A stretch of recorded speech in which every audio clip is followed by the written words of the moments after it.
పవన్ కళ్యాణ్ గారు ఒక ఏదో పిలుపునిచ్చారు అని అనుకుంటారు, కానీ ఎవరో ఒకరు మాట్లాడకపోతే నిజంగా బయట కాదు ధర్మం నిలబడదు. నిజాలు ఏంటంటే మీరు చాలా ఎంతో భక్తి విశ్వాసాలతో కొలుస్తూ అలాగే నిత్యం పూజించి ఒక ప్రసాదం, మన ప్రసాదంలో ఎంత పవిత్రత ఉందంటే ప్రసాదం తింటే సగం రోగాలు కలగబడిపోతాయి. అటువంటి ప్రసాదాన్ని కల్తీ చేయడం అంటే తల్లిపాలను కల్తీ చేసినట్టు. నాకు సంబంధించి చిన్నపిల్లలు పుట్టగానే తల్లిపాలు తాగాలంటే కారణం ఏంటంటే అందులో రోగనిరోధక శక్తి ఉంటుంది. అలాగే రోగనిరోధక శక్తే కాకుండా శారీరక, మానసిక, ఆధ్యాత్మిక శక్తిని ఇవ్వడానికి ఒక ప్రసాదం అనేది మన ప్రతి కోవిలలో మీకు ఎంతవరకు తెలుసో నాకు తెలియదు, కానీ ప్రతి కోవిలలో ఏంటంటే ఆ ప్రసాదం ఒక పద్ధతి ఉంటుంది. ఎందుకు ఆ ప్రసాదం అంటే ఇప్పుడు పూరీలో ఉన్నది అనుకోండి, పూరీలో వారం రోజులు కానీ అక్కడ బాగులు తింటే అన్ని రోగాలు నయమైపోతాయంట. అంటే వారం రోజులు బాగోలు ఏముందంటే అక్కడ 21 రకాల ధాన్యాలు, విత్తనాలు బియ్యంతో వంటలు వండుతారు. ప్రతిరోజు 3 రకాల బియ్యాలు కలిసి వండుతారు. అలాగే 7 రోజులు తింటే మొత్తం 21 ధాన్యాలు మీరు తిన్నట్టు. ఒక వారం అక్కడ ఉన్న వాళ్ళకి క్యాన్సర్ తో సహా అన్ని రోగాలు నయమైపోతాయని శాస్త్రవేత్తగా చాలా మంది చెప్తున్నారు.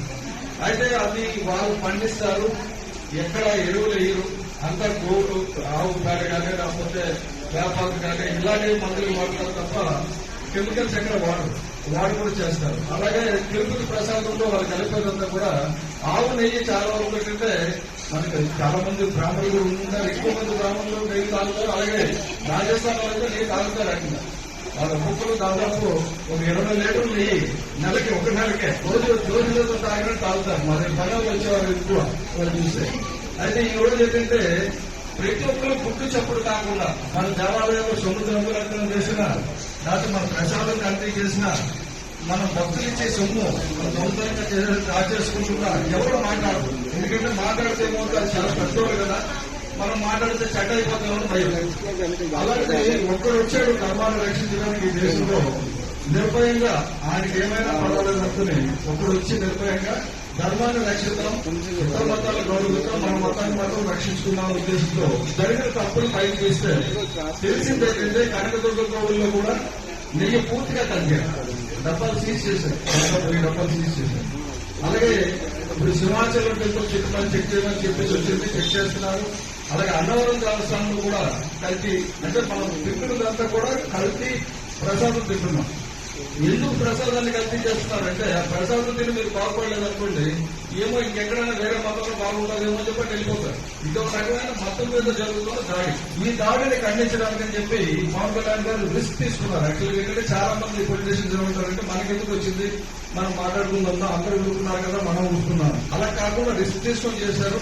ఇంతమంది తల్లులు ఇక్కడికి వచ్చి చేస్తున్నారు. మీరు తలంచుకుంటేనే మార్పు వస్తుంది. చాలా మంది ఏమనుకుంటారంటే నా ఒక్కడి వల్ల ఏమవుతుందని. అలాగే పవన్ కళ్యాణ్ నా వల్ల ఏమవుతుంది అనుకుంటే అయిపోయింది కదా. ఇంతమంది కదిలి వస్తున్నారు. మీరు అందరూ కూడా ఏంటంటే ఎక్కడ తప్పు జరిగినా ప్రతినిధించడం మొదలు పెట్టండి. వెనక తప్పనిసరిగా జనసేన ఉంటుంది, అందులో అనుమానం లేదు. అంటే దీనికి కులాలకు మతాలకు సంబంధం లేదు. అది ఆఖరికి క్రిస్టియన్లకు నష్టం జరిగినా, ఇస్లాంలకు నష్టం జరిగినా మనం వస్తాం. ఎవరి ధర్మం వాళ్ళది, ఎవరి విశ్వాసం వాళ్ళది. కానీ బలవంతం మత మార్పులకి మనం వ్యతిరేకం. అలాగే మన దేవాలయాల్లో వేరే మతాలకు మనకు ఉంది. మన దేవుడు మనం పూజించుకుంటాం, మన ధర్మాన్ని మనం కాపాడుకుంటాం. ఈ విషయం చెప్పడానికి నేను వచ్చాను. ఈ ప్రోగ్రామ్ ఆర్గనైజ్ చేసిన అందరికీ కూడా సమిష్టిగా నా పాదాబంధాలు. ఎందుకంటే గ్రూప్ కి చిన్న అయినా పెద్ద అయినా దండం పెట్టచ్చు. కాబట్టి ఇందులో చాలా మంది చిన్నవాళ్ళు ఉంటారు. వాళ్ళు ఏమనుకుంటారు, మాకు దండాలు పెడుతున్నారు, మా ఇచ్చినది కాదు. కాబట్టి సభలందరికీ నమస్కారం. వచ్చిన వాళ్ళందరికీ చాలా థ్యాంక్ యూ వెరీ మచ్. ఇటువంటి మంచి కార్యక్రమం చేస్తున్నారు. ధర్మాన్ని మీరే రక్షించాలి. అంటే ఇన్నాళ్ళు వ్రతాలు నోములు చేసి ఎంతో విశ్వాసం మీరు నడిపిస్తేనే నడిచింది. దాదాపు 1000 సంవత్సరాలు ఇస్లాం అంటే 700లో ఇస్లాం రూలింగ్ వచ్చింది మొట్టమొదట.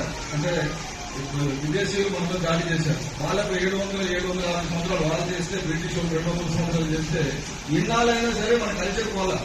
మిగతా అన్ని దేశాలు మారిపోయాయి. అంటే క్రిస్టియన్ దేశాలు అయిపోయినాయి, లేదా ముస్లిం దేశాలు అయిపోయినాయి.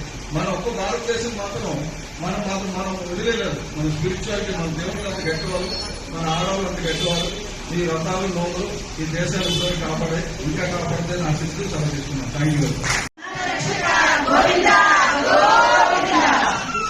ఈరోజు గత 3 శతాబ్దాల చరిత్ర ఉన్నటువంటి కలియుగ వెంకటేశ్వర స్వామి ప్రసాదంలో జరిగినటువంటి ఏదైతే కలుషితం ఉన్నదో ఆ విషయం బయటికి వచ్చిన తర్వాత మరి ఏదైతే వేరే బెల్సెస్ వచ్చిన ఈరోజు ఇంతమందికి చక్కటి కార్యక్రమం, ప్రార్థనా కార్యక్రమం ఏదైతే మన తిరుమల తిరుపతి దేవస్థానం ఏడుకొండల స్వామి ఆశీస్సులు లేదే మన ఊరు కూడా ఇలా ఉండవు, మన కుటుంబాలు లాగా చల్లగా ఉండవు. అటువంటి స్వామి ప్రసాదం ఏదైతే కల్తీ నెయ్య యూజ్ చేస్తున్నారో ప్రజలకు హాని కలిగే విధంగా జరుగుతూ ఉందో దాని మీద పవన్ కళ్యాణ్ మానవతా దృక్పథంతో చేస్తున్నటువంటి మంచి ఉద్దేశంతో చేస్తున్నటువంటి ఆయన 11 రోజుల దీక్ష ఏదైతే ఉందో త్రికరణ శుద్ధిగా చేస్తున్న దీక్షకి మీ అందరూ ఆశీస్సులు, మీ అందరూ తోడ్పాటు, మీ అందరూ సహకారం, మీ అందరూ మద్దతు చేస్తున్నటువంటి మీ అందరం కూడా మీ అందరికీ మనస్ఫూర్తిగా పాదాపడలు చేస్తాము.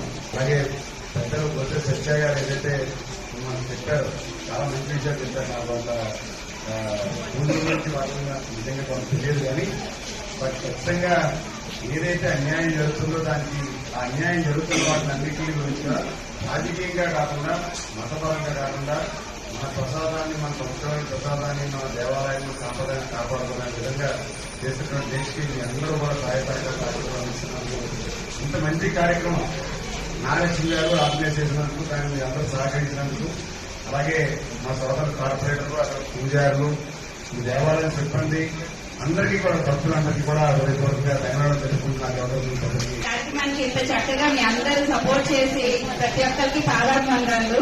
ముఖ్యంగా సత్య గారికి, కందు నాగరాజు గారికి, ఉషాకి, నాకకి, అందరికీ, ఇంకా నా తోటి సోదరి మన అందరూ ఉన్నారు ఇక్కడ, వీళ్ళకి అందరికీ కూడా కొంత పాదాభివందనాలు చెప్తాను. ఒకవేళ పేరు చెప్పాలని ఎవరు అనుకోవద్దేది, ఇప్పటికీ చాలా ఆలస్యమైంది. మీరు చాలా చక్కగా భక్తి పడాలతో అన్నింటిలో ప్రతిరోజు నిత్య పూజ చేస్తారు. ఈ రోజు మేము వచ్చాం కానీ మీరు నిత్య పూజ చేసుకుంటారంటే మీకు ఎంత భక్తి ఉంది, దేవుడు కూడా మనకు అంత చలని చూపిస్తారు. మనకి గుర్తొచ్చామంటే రెండు, ఒకటి దేవుడి దర్శనం, ఇంకోటి ప్రసాదం. అంత ప్రసాదాన్ని కలుషితమైంది. పాప ప్రాయశ్చిత్తం కోసం మన తరఫున మనం కూడా ఈ కార్యక్రమం చేయడం జరిగింది. ఈ పిలుపుకి మీరు అందరూ వచ్చారు, ప్రతి ఒక్కరికి ధన్యవాదాలు. ధన్యవాదాలు అంటే ముఖ్యంగా మా అమ్మగారికి, మా అమ్మగారికి సపోర్ట్ చేస్తున్న మీ అందరికీ.